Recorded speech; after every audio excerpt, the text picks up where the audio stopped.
해결의 문제는요, 여러분 스스로가 우리 성도들이 해결할 수 없어요. 해결할 수 있는 것 같지요. 그러나 해결할 수 없다는 거예요. 해결하려고 손을 내밀어서 이렇게 해결의 문제를 웅금치면 마치 안개를 지는 것과 같다는 거예요. 잡힐 것 같은데 잡히지 않고, 여러분 곧 해결될 것 같은데 해결되지 않는 것이 세상의 문제거리입니다. 여러분 오늘도 마찬가지입니다.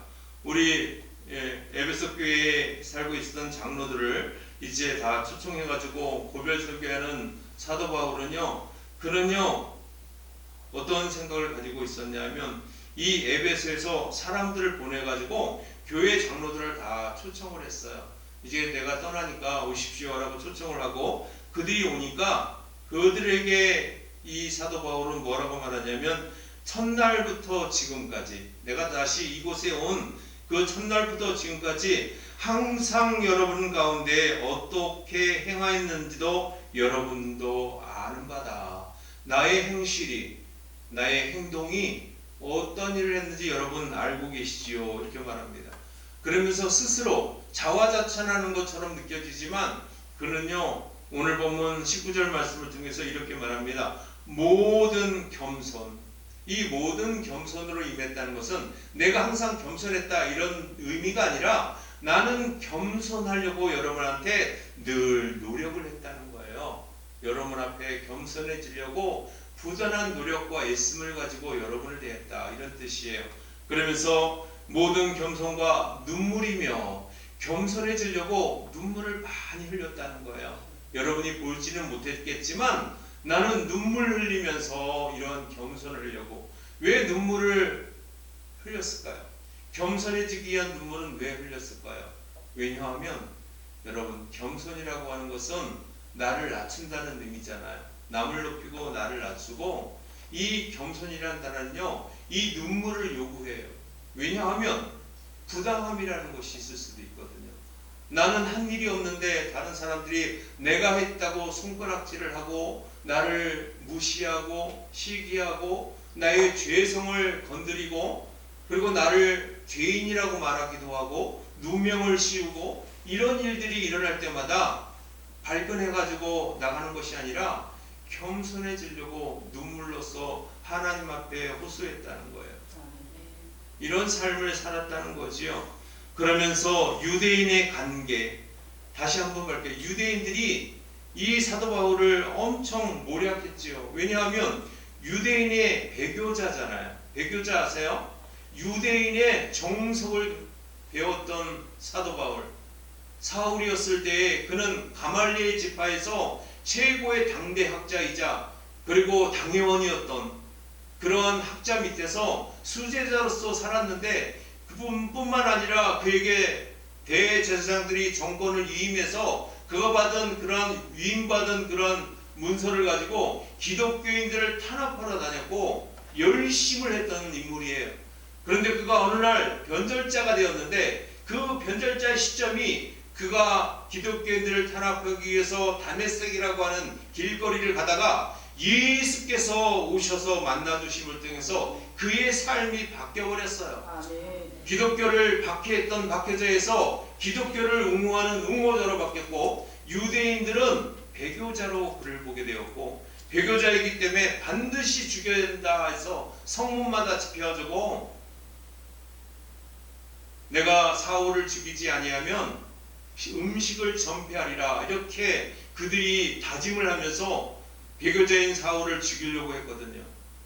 그런데 이러한 일들이요, 유대인들이 관계를 가지고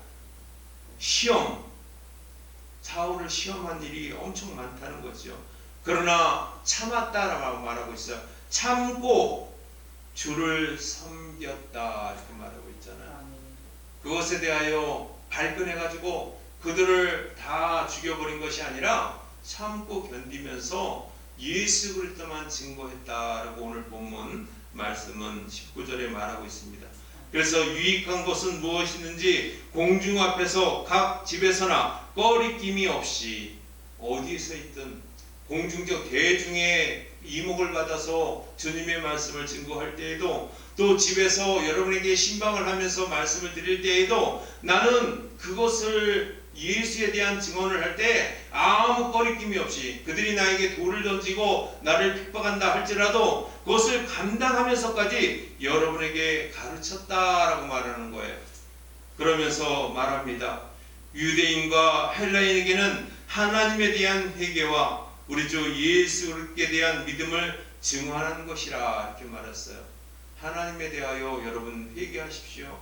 참 믿음이 어디 있느냐? 예수를 믿지 않고는 하나님께 나아갈 길이 없다는 것을 그들에게, 유대인들에게 회개할 기회를 주었고 말씀을 통해서 증언을 했다는 거예요. 회당을 돌아다니면서 또 시장을 다니면서 장소에 관계없이, 환경에 관계없이 구애받지 아니하고 말씀을 증거했다 이렇게 말합니다. 이것은 우리가 명심해야 될 일이기도 하죠. 예수를 믿는다는 것 쉽지 않은 고난이 있고 환난이 있고 박해가 있을 수 있어요. 제가 아는 친구 어머님도 그 아버님이 소천하시기 전에, 예수 믿기 전에 시장만 갔다 오면, 시장을 갔다 오고 성경을 가지고 지금 성경책이 보이면 뺏어가지고 아궁이에다 한 장, 보는 앞에서 한 장 찢어가지고 불쏘시개로 집어넣었던, 그러면서 기독교인을 조롱했겠지요. 험한 말로 그냥 했겠어요. 그걸 찢어가면서, 그것을 불태우면서 그 어머니 권사님의 얼굴을 쳐면서 조롱을 많이 했을 거예요. 그냥 태웠겠어요?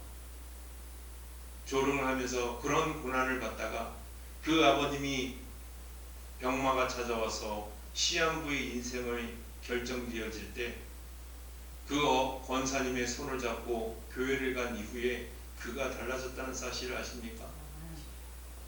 그가 변화를 받고 내가 왜 그랬던가 회개를 하시고, 그 아버님이 하나님의 소천을 받기 전에 사위에게 찾아가서 사위에게 맛있는 음식을 사주면서, 내가 이제 시한부 인생이기 때문에 얼마 남지 않았네. 내가 예수를 못 만났던 것이, 일찍 만나지 못한 것이 한이네. 자네는 술도 좋아하고 좀 성격도 다혈질이고 하지만 그러나 예수를 만나겠고, 이것이 내가 자네에게 보내는 마지막 유언일세. 이러고 들어가셨어요. 예수를 알지 못한다면 여러분, 무지하다라고 하는 것이, 예수를 알지 못하는 게 무지함이지 세상의 지식을 모르는 것이 무지함이 아니에요. 예수를 바르게 알지 못하면 무지한 삶이라고 할 수 있어요. 여러분, 예수님만 증거하는 믿음 생활 하시기 바랍니다. 그리고 오늘 보면 이제 22절부터 30절까지의 말씀은 우리에게 이렇게 말합니다. 우리가 믿음으로 나아가기 위해서는 성령의 인도와 뜻에 이끌림 받는 기도 생활을 하라 이렇게 말하고 있어요. 여러분, 우리 삶은요, 예수 믿고 살아가는 것, 그것이 첫 번째고, 두 번째는 제3위일체 되시는 성령의 인도, 그리고 그 뜻에 이끌림을 받는 기도 생활, 신앙 생활을 해야 한다는 겁니다. 내가 주인이 되어서는 안 돼요. 내 자신을 내려놔야 합니다. 여러분, 여러분의 주도권은요, 나한테 있는 것이 아니라 성령께 있다는 거예요. 아멘. 많은 사람들이 자꾸 내가 주인공을 하려고 그래요. 내가 할 수 있는 일은 아무것도 없어요. 저는 철저하게 그걸 깨닫는 것 같아요.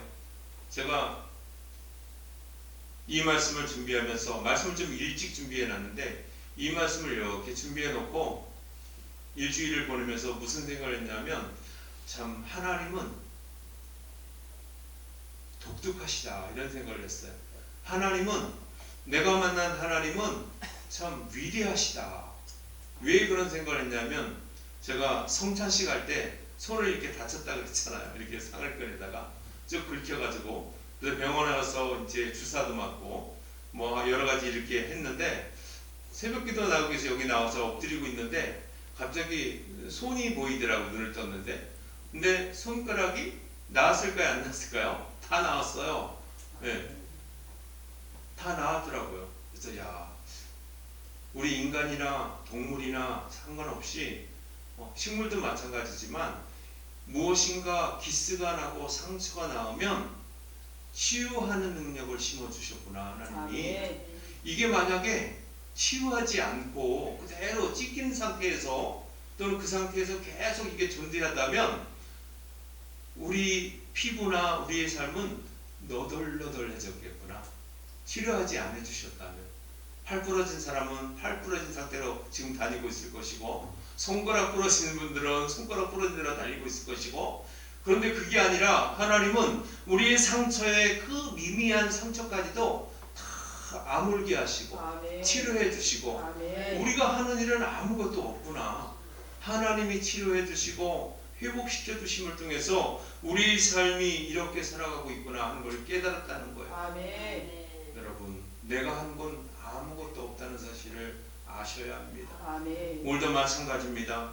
여러분의 문제가 있거든 주님 앞에 엎드리십시오. 아멘. 여러분이 해결할 수 있는 문제, 해결할 수 있는 없는 문제 상관없이 주님 앞에 엎드리는 것이 답이에요. 아멘. 그래서 성령의 인도에 따라 이끌림 받는, 그래서 맡겨드리는 삶을 통해서 우리의 문제가 해결받고 아멘. 우리의 삶이 다시 한번 풍요로워질 수 있다는 거지요. 아멘. 여러분, 풍요로움을 기대하신다면, 행복한 삶을 기대하신다면 성령께 맡기십시오. 아멘. 성령께 근심 걱정을 주는 여러분이 아니라 기쁨을 드리는 저 여러분 되기 바랍니다. 아멘. 사도 바울을 보십시오. 사도 바울은요 22절부터 이제 30절까지 내용이 그런 내용이에요. 이제 22절에 이렇게 말합니다.